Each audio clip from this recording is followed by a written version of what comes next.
بسم اللہ الرحمن الرحیم۔ السلام علیکم۔ یہ کاشان بصیرت کا آڈیو بک سیکشن ہے۔ ہم جو کتاب پڑھ رہے ہیں اس کتاب کا نام ہے محرمات اسلام، تالیف سید محمد حسینی بہارانچی، ترجمہ محمد حسن جعفری صاحب، تہذیب و تدوین رضا حسین رضوانی صاحب۔ اب ہم اس کتاب کا پارٹ نمبر 3 پڑھیں گے، گناہانہ کبیرہ از روئے قرآن۔ شیخ صدوق نے علل شرائع میں لکھا ہے کہ حضرت امام موسیٰ کاظم علیہ السلام فرماتے ہیں کہ مشہور معتزلی عالم عمرو بن عبید بصری امام جعفر صادق علیہ السلام کی خدمت میں حاضر ہوا اور سلام کر کے آپ کے پاس بیٹھ گیا۔ پھر اس نے سورہ شعراء کی آیت نمبر 37 پڑھی اور خاموش ہو گیا۔ آپ نے فرمایا، تم خاموش کیوں ہو گئے؟ عمرو بن عبید بصری نے کہا، میں چاہتا ہوں کہ آپ گناہ کبیرہ کی تفصیل قرآن حکیم سے بیان فرمائیں۔ نمبر 1، امام جعفر صادق علیہ السلام نے فرمایا، قرآن کے مطابق سب سے بڑا گناہ شرک ہے۔ جو شخص خدا کے ساتھ شرک کرے گا، خدا نے اس پر جنت کو حرام کر دیا ہے اور اس کا ٹھکانہ دوزخ ہے۔ سورہ مائدہ آیت نمبر 72۔ مقصد یہ ہے کہ جو کوئی خلقت، ربوبیت، قدرت اور علم میں کسی کو خدائے ذوالجلال کا شریک ٹھہرائے گا، اس پر جنت حرام ہے، وہ ابدی دوزخ کا مستحق ہے۔ نمبر 2، رحمت الہی سے مایوس ہونا۔ خدا کی رحمت سے نا امید نہ ہو، کیونکہ خدا کی رحمت سے کفار نا امید ہوا کرتے ہیں۔ سورہ یوسف آیت نمبر 78۔ نمبر 3، خدا کے عذاب سے بے خوف ہونا۔ خدا کی سزا سے صرف وہی لوگ بے خوف ہوا کرتے ہیں جو خسارہ اٹھانے والے ہیں۔ سورہ اعراف آیت نمبر 99۔ نمبر 4، والدین کی نافرمانی کرنا۔ قرآن نے حضرت عیسیٰ علیہ السلام کی گفتگو نقل کرتے ہوئے فرمایا ہے کہ انہوں نے کہا تھا، خدا نے مجھے میری ماں کے ساتھ نیک سلوک کرنے والا بنایا ہے اور سرکش اور بدبخت نہیں بنایا۔ سورہ مریم آیت نمبر 32۔ نمبر 5، مومن کو قتل کرنا۔ جو شخص مسلمان کو جان بوجھ کر مار ڈالے گا تو اس کی سزا جہنم ہے، جس میں وہ ہمیشہ رہے گا۔ سورہ نساء آیت نمبر 93۔ نمبر 6، پاک دامن عورتوں پر تہمت لگانا۔ جو لوگ پاک دامن اور بے خبر اور مومن عورتوں پر تہمت لگاتے ہیں، ان پر دنیا و آخرت میں لعنت کی گئی ہے اور ان کے لیے بڑا عذاب ہے۔ سورہ نور آیت نمبر 23۔ نمبر 7، از روئے ظلم یتیم کا مال کھانا۔ وہ لوگ جو یتیموں کا مال ناجائز طور پر کھاتے ہیں، وہ اپنے پیٹ میں آگ بھرتے ہیں اور عنقریب بھڑکتی ہوئی آگ میں داخل ہوں گے۔ سورہ نساء آیت نمبر 10۔ نمبر 8، میدان جہاد سے بھاگنا۔ جو شخص جنگ کے دوران اس صورت سوائے کہ لڑائی کے لیے کنارے کنارے چلے، یعنی حکمت عملی سے دشمن کو مارے یا اپنی فوج میں جا ملنا چاہے، ان سے پیٹ پھیرے گا تو سمجھو کہ وہ خدا کے غضب میں گرفتار ہو گیا ہے اور اس کا ٹھکانہ دوزخ ہے اور وہ بہت ہی بری جگہ ہے۔ سورہ انفال آیت نمبر 16۔ نمبر 9، سود کھانا۔ جو لوگ سود کھاتے ہیں وہ روز قیامت اس شخص کی طرح اٹھیں گے جسے شیطان نے چھو کر مغبوط الحواس بنا دیا ہو۔ سورہ بقرہ آیت نمبر 275۔ نمبر 10، جادو ٹونا کرنا۔ وہ جانتے تھے کہ جو شخص ایسی چیزوں یعنی جادو ٹونے وغیرہ کا خریدار ہوگا، اس کا آخرت میں کوئی حصہ نہیں ہے۔ سورہ بقرہ آیت نمبر 102۔ نمبر 11، زنا کرنا۔ اور جو یہ کام کرے گا سخت گناہ میں مبتلا ہوگا۔ قیامت کے دن اس کو دگنا عذاب ہوگا اور وہ ذلت تو خواری سے ہمیشہ اس میں رہے گا۔ سورہ فرقان آیت نمبر 28 اور 29۔ نمبر 12، جھوٹی قسم کھانا۔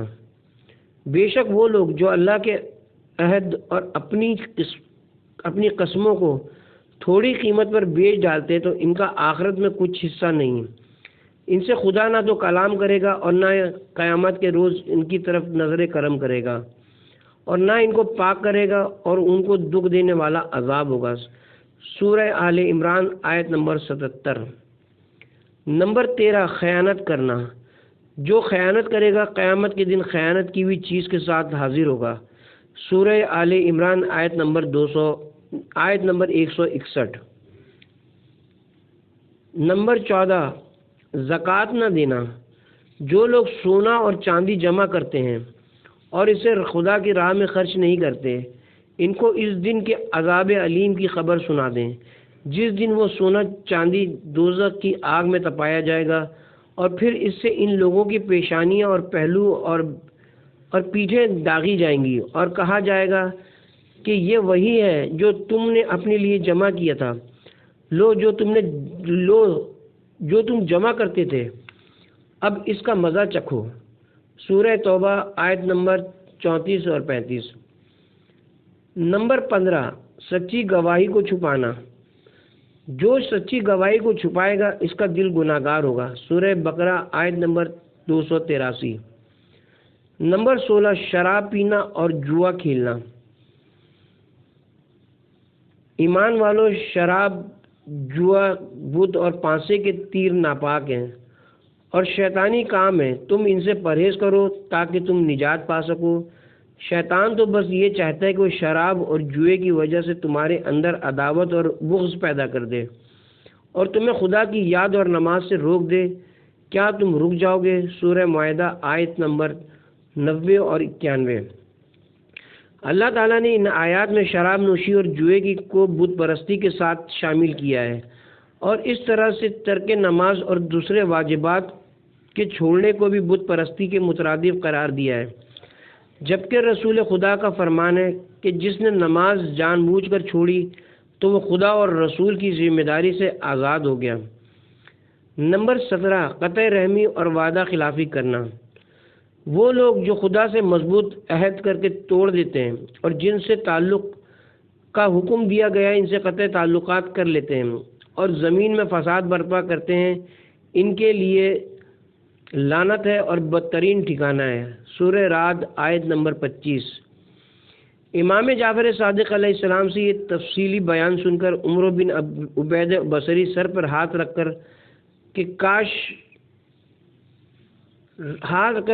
کر شانہ امامت سے باہر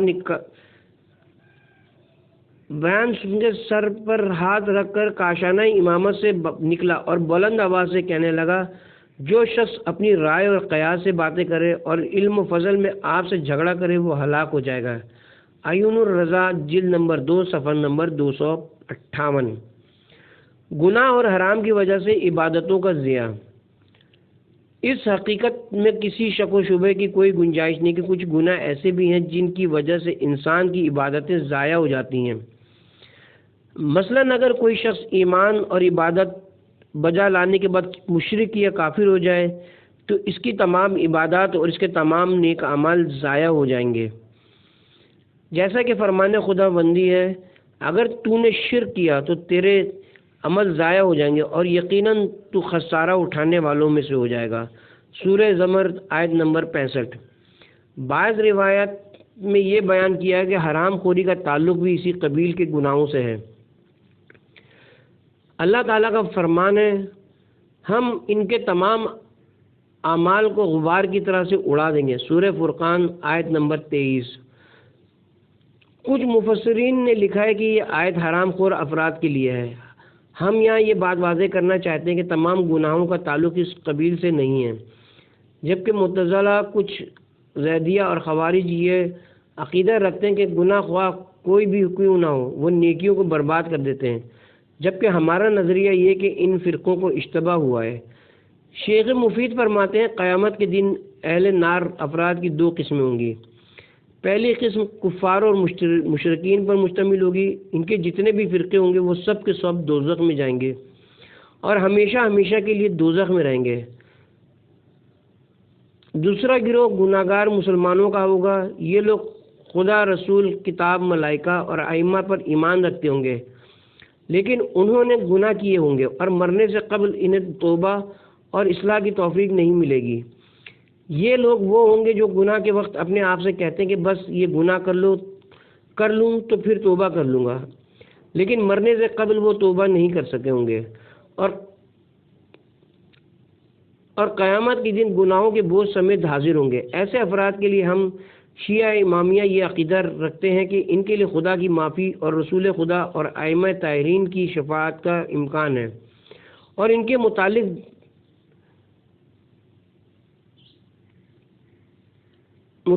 دوزخ میں داخل ہونے کا بھی امکان ہے۔ لیکن اگر یہ لوگ دوزخ میں اپنے گناہوں کی وجہ سے چلے بھی گئے تو وہ دوزخ میں ہمیشہ نہیں رہیں گے۔ اپنے صحیح عقیدے اور اپنے نیک اعمال کی وجہ سے انہیں دوزخ سے رہائی نصیب ہوگی اور وہ بالآخر جنت میں جائیں گے، کیونکہ یہ بات عدل الہی سے دور ہے کہ انہیں گناہوں کی سزا تو دی جائے اور صحیح عقیدے اور نیک اعمال کے بدلے سے انہیں محروم رکھا جائے۔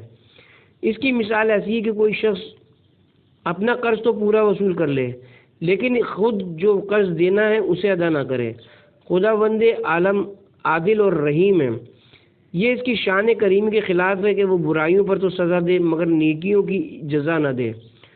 چنانچہ قرآن کریم کی بہت سی آیات اور معصومین کی احادیث میں اس حقیقت کو واضح کیا گیا ہے اور تمام شیعوں کا اس پر اتفاق ہے۔ اس کے بعد شیخ مفید لکھتے ہیں کہ معتزلہ اور زیدیہ کے کچھ فرقے اور خوارج کے نظریات کی کوئی اہمیت نہیں ہے، کیونکہ یہ فرقے مکتب آل محمد سے دور ہیں اور تعلیمات آل محمد سے لا تعلق ہیں۔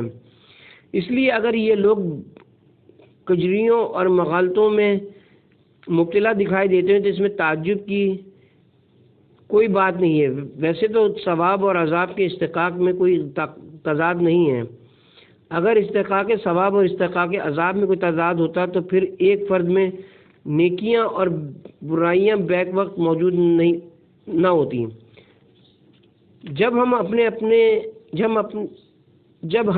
ارد گرد نظر ڈالتے ہیں تو ہمیں ایسے افراد دکھائی دیتے ہیں جو بھلائی بھی کرتے ہیں اور برائی بھی کرتے ہیں۔ ان افراد کو بھلائی کی جزا اور برائی کی سزا ملے گی۔ ہمارے معاشرے کا مشاہدہ اس بات کی دلیل ہے کہ معتزلہ کا یہ نظریہ باطل ہے کہ ہر گناہ ساری عبادتوں کو برباد کر دیتا ہے۔ قرآن مجید کہتا ہے جو شخص ایک نیکی کرے گا اسے 10 گنا اجر دیا جائے گا، اور جو شخص ایک برائی کرے گا اسے اس جیسا ہی بدلہ دیا جائے گا، اس پر ظلم نہیں کیا جائے گا۔ سورہ انعام آیت نمبر 160۔ دوسری آیت میں ہے نیکیاں برائیوں کو ختم کر دیتی ہیں، سورہ ہود آیت نمبر 114۔ قرآن مجید یہ بھی کہتا ہے میں کسی عمل کرنے والے کے عمل کو مرد ہو یا عورت ضائع نہیں کرتا، تم میں بعض سے ہیں، سورہ آل عمران آیت نمبر 195۔ مذکورہ بالا آیات میں اللہ تعالی نے واضح اعلان کیا ہے کہ وہ نیکی کرنے والوں کے عمل کو ضائع نہیں کرے گا اور انہیں بے حساب اجر عطا فرمائے گا اور ان پر ذرہ برابر بھی ظلم نہیں کیا جائے گا۔ ان آیات سے معتزلہ کے اس نظریے کی تردید ہوتی ہے کہ ہر گناہ نیکی کو ختم کر دیتا ہے۔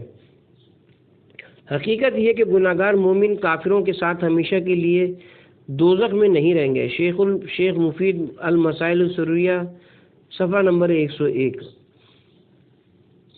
نیکیوں سے گناہوں کا خاتمہ ہو سکتا ہے۔ قرآن کریم کی بعض آیات اور معصومین کی بعض روایات سے یہ بات اجمالی طور پر ثابت ہوتی ہے کہ نیک اعمال کی وجہ سے کچھ گناہ مٹ جاتے ہیں اور اسی طرح سے بعض گناہ نیکیوں کو ختم کر دیتے ہیں۔ اللہ تبارک و تعالیٰ نے سورہ نساء کی آیت نمبر 31 میں یہ اعلان کیا ہے جن بڑے بڑے گناہوں سے تمہیں روکا جا رہا ہے اگر تم ان سے بچو گے تو ہم تمہارے چھوٹے چھوٹے گناہ معاف کر دیں گے اور تمہیں باعزت مقام میں داخل کریں گے۔ سورہ ہود آیت نمبر 114 میں ارشاد الہی ہے دن کے دونوں حصوں میں اور رات کے ایک حصے میں نماز قائم کرو، بے شک نیکیاں برائیوں کو ختم کر دیتی ہیں۔ یہ رات یاد رکھنے کے لیے، یہ یاد رکھنے والوں کے لیے یادداشت ہے۔ حبط اور تکفیر کا صحیح مفہوم۔ مؤلف عرض پرداز ہے کہ اس حقیقت میں کوئی شبہ نہیں ہے کہ کچھ نیکیاں ایسی ہیں جو برائیوں کو ختم کر دیتی ہیں، اسی طرح کچھ برائیاں بھی ایسی ہیں جو نیکی کو ختم کر دیتی ہیں۔ اس کے باوجود کلی طور پر یہ کہنا صحیح نہیں ہے کہ ہر نیکی برائیوں کو ختم کر دیتی ہے یا ہر برائی نیکیوں کو ختم کر دیتی ہے۔ شرع مقدس اسلام نے اس کے لیے جن نیکیوں اور برائیوں کی تخصیص کی ہے وہ واقعی مؤثر ہے، ورنہ اسے قاعدہ کلیہ بنانا صحیح نہیں ہے۔ علامہ مجلسی اس مسئلے کی وضاحت کرتے ہوئے فرماتے ہیں، اس امر میں کوئی اختلاف نہیں ہے کہ ہر با کردار مومن ابدی جنت کا مستحق ہے، اور ہر کافر جو کفر کی حالت میں دنیا سے رخصت ہو وہ ابدی دوزخ کا مستحق ہے۔ البتہ گناہگار مومن کے متعلق اختلاف پایا جاتا ہے۔ جو توبہ کیے بغیر مر جائے تو اس کا انجام کیا ہوگا؟ زیدیہ، خوارج اور معتزلہ کے کچھ فرقے یہ نظریہ رکھتے ہیں کہ اس شخص کا ایمان اس کی نجات کا ذریعہ ثابت ہوگا اور اسے اس کے غلط عمل کی کوئی سزا نہیں ملے گی۔ اس نظریے کے حامل اس کی دلیل یہ دیتے ہیں کہ اگر کوئی شخص حالت کفر میں مر جائے تو اس کی بخشش نہیں ہوگی۔ جس طرح سے حالت کفر کی موت ابدی عذاب کی موجب ہے، اسی طرح سے حالت ایمان پر موت بھی ابدی نجات کا ذریعہ ہے، جبکہ عوام المسلمین ان کے اس نظریے سے متفق نہیں ہیں۔ وہ یہ کہتے ہیں کہ گناہگار مومن کو اس کی نیکیوں کی جزا ملے گی اور اس کی برائیوں کی اسے سزا دی جائے گی، اور یہ نظریہ حق و صداقت پر مبنی ہے۔ ہم یہ عقیدہ نہیں رکھتے کہ ہر گناہ عبادتوں کو مٹا دیتا ہے یا ہر عبادت تمام گناہوں کو مٹا دیتی ہے۔ ہاں، اگر معصومین کی کسی مستند روایت میں کسی نیکی کے متعلق بیان کیا گیا ہو کہ یہ نیکی گناہ کو مٹا دیتی ہے، یا کسی برائی کے متعلق معصومین یہ کہہ دے کہ یہ برائی نیکی کو مٹا دیتی ہے، تو ہم اسے قبول کر لیں گے۔ قرآن و حدیث میں حبط اور تکفیر کے مقامات۔ مناسب معلوم ہوتا ہے کہ مزید آگاہی کے لیے حبط و تکفیر کی آیات و حدیث کو یہاں بیان کیا جائے تاکہ قائرین زیادہ سے زیادہ استفادہ کر سکیں۔ نمبر 1، اسلام سے پچھلے گناہ مٹ جاتے ہیں۔ رسول پاک کی حدیث مبارکہ ہے، اسلام سابقہ گناہوں کو مٹا دیتا ہے، شرک کو معاف کر دیتا ہے۔ جب شرک جیسا بدترین گناہ اسلام سے معاف ہو جاتا ہے تو باقی گناہ بدرجہ اولا معاف ہوں گے۔ علامہ مجلسی بحر الانوار جلد نمبر 6 صفحہ نمبر 23۔ نمبر 2، ہفتے اعمال بوجہ حرام خوری۔ قرآن مجید میں ہے، ہم ان کے تمام اعمال کو غبار کی طرح سے اڑا دیں گے۔ سورہ فرقان آیت نمبر 23۔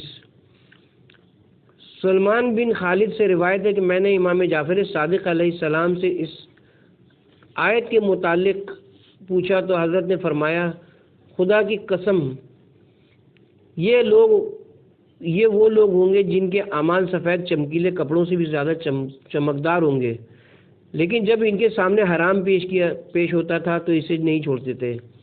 کافی جلد نمبر 2 صفحہ نمبر 81۔ حضرت حذیفہ بن یمان بیان کرتے ہیں کہ حضرت رسول مقبول صلی اللہ علیہ وآلہ وسلم نے فرمایا کہ کچھ لوگ قیامت کے دن اس حال میں پیش ہوں گے کہ ان کی نیکیاں پہاڑوں کی مانند دکھائی دیں گی، لیکن اللہ تعالیٰ ان کی نیکیوں کو غبار بنا کر اڑا دے گا،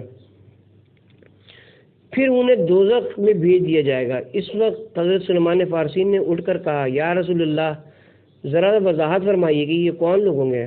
حضرت نے فرمایا کہ یہ وہ لوگ ہوں گے جو نماز پڑھتے ہوں گے، روزہ رکھتے ہوں گے اور شب زندہ دار ہوں گے۔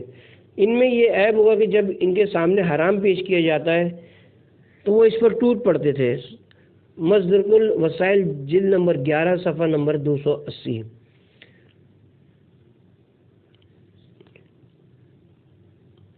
تقوی سے انحراف کی وجہ سے اعمال کا ضیاع۔ سورہ مائدہ آیت نمبر 27 میں ہے، اللہ اہل تقوی کی نیکی کو قبول کرتا ہے۔ پرہیزگار بن کر سب لوگوں سے بڑا عابد بن جا۔ ہر عمل میں تقوی کا اختتام کا سخت اہتمام کر، کیونکہ جس عمل کے ساتھ تقوی شامل ہو وہ عمل کبھی چھوٹا نہیں ہوتا، اور یہ عمل چھوٹا کیسے ہو سکتا ہے جو قبول ہوتا ہے۔ اللہ تعالیٰ کا فرمان ہے کہ اللہ تو بس متقیوں کے عمل کو ہی قبول کرتا ہے۔ بحر الانوار جلد نمبر 66 پیج نمبر 286۔ گناہ حبط اعمال کا ذریعہ ہیں۔ معصومین علیہ السلام سے منقول ہے کہ خوب جد و جہد کرو اور اپنے آپ کو گناہوں سے محفوظ رکھو۔ اگر عبادت نہیں کر سکتے تو پھر گناہ نہ کرو، کیونکہ جو شخص مکان بنانے میں لگا رہے اور مکان نہ گرائے تو آخرکار مکان بن جاتا ہے، اگرچہ ہلکے درجے کا کیوں نہ ہو، اور جو شخص کسی وقت مکان بنائے اور کسی وقت گراتا رہے تو اس کی عمارت کبھی مقبول نہیں ہوتی۔ بحار الانوار جلد نمبر 66 صفحہ نمبر 286۔ قیامت کا افلاس۔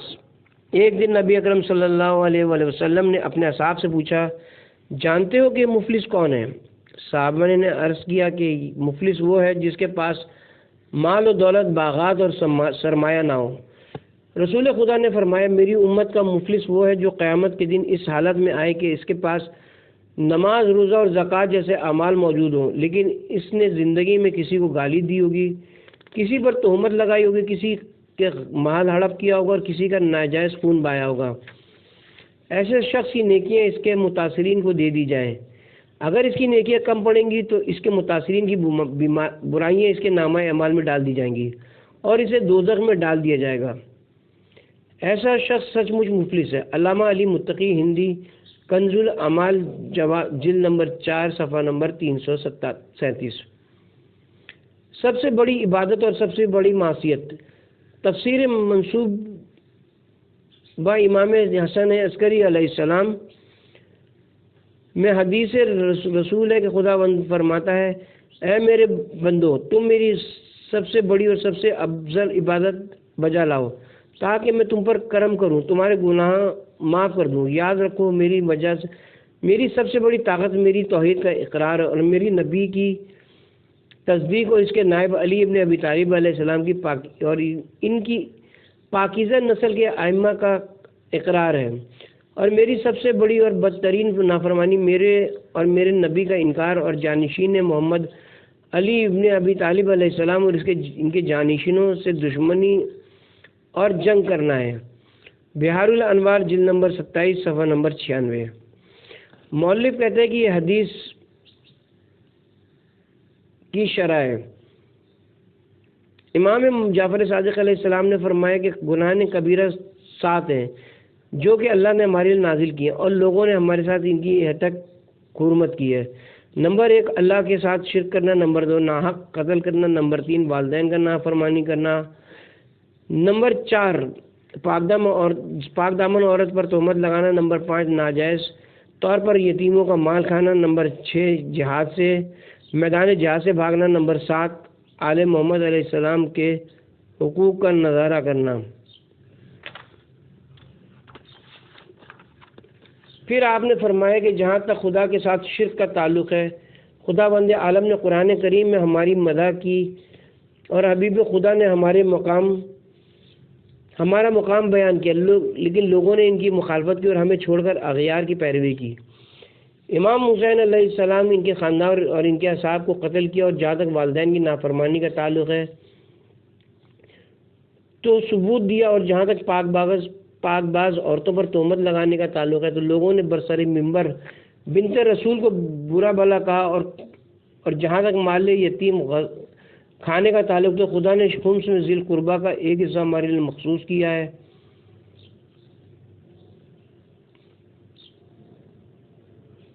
لیکن لوگوں نے ہمیں ذی القربہ کے حصے سے محروم کیا اور ہماری جائیداد فضق پر بھی قبضہ کر لیا، اور جہاں تک جنگ سے فرار کا تعلق ہے تو لوگوں نے حضرت امیر المومنین علیہ السلام کی زور زبردستی کے بغیر بیعت کی اور پھر جنگ میں ان کا ساتھ نہ دیا۔ جہاں تک ہمارے حق کے انکار کا تعلق ہے تو یہ بات سورج سے بھی زیادہ روشن ہے، لوگوں نے سر عام ہمارے حق کا انکار نہیں کیا اور مقام امامت و قیادت کو ہمارے گھر سے نکال کر دوسروں کے حوالے کیا۔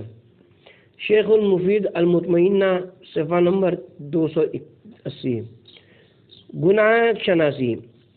طبعی قوانین اور دنیا والوں کے اپنے ہاتھ کے بنائے ہوئے قوانین کے تحت گناہ کی دو قسمیں ہیں۔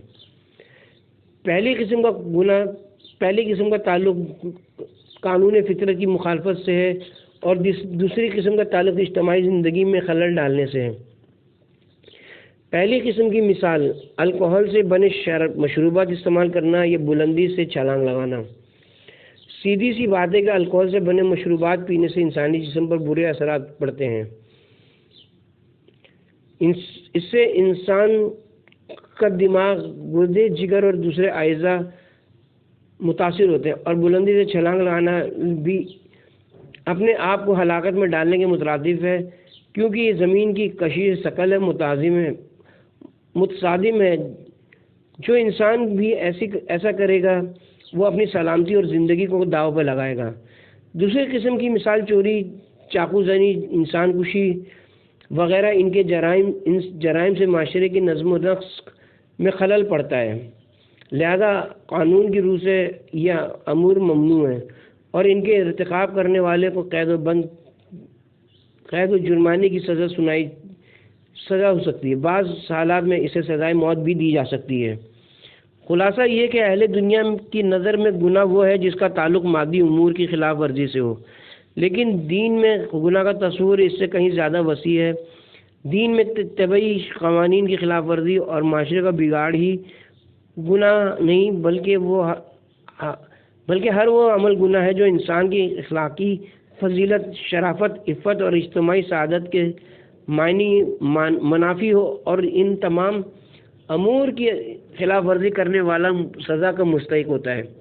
گناہ کی اس وسیع مفہوم کی وجہ یہ ہے کہ دین انسانی وضع کو وسیع تر نگاہ سے دیکھتا ہے۔ دین صرف جسم کی سلامتی اور اجتماعی آسائش کو مد نظر نہیں رکھتا، بلکہ وہ روح کی سلامتی کو بھی اہمیت دیتا ہے۔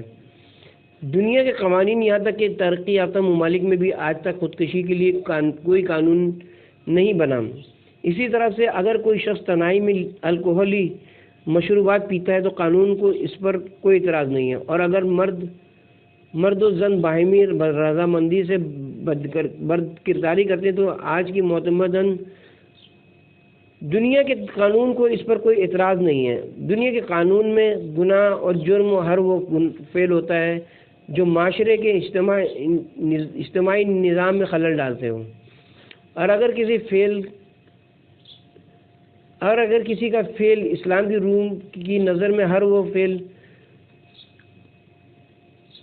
اور اگر کسی کا فعل معاشرے کو درگوں نہیں کرتا تو وہ نہ گناہ ہے اور نہ ہی جرم ہے، بلکہ اسلام کی منطق اس سے بالکل مختلف ہے۔ اسلام کی نظر میں ہر وہ فعل جرم اور گناہ ہے جس سے انسان کی فضیلت داغدار ہوتی ہے۔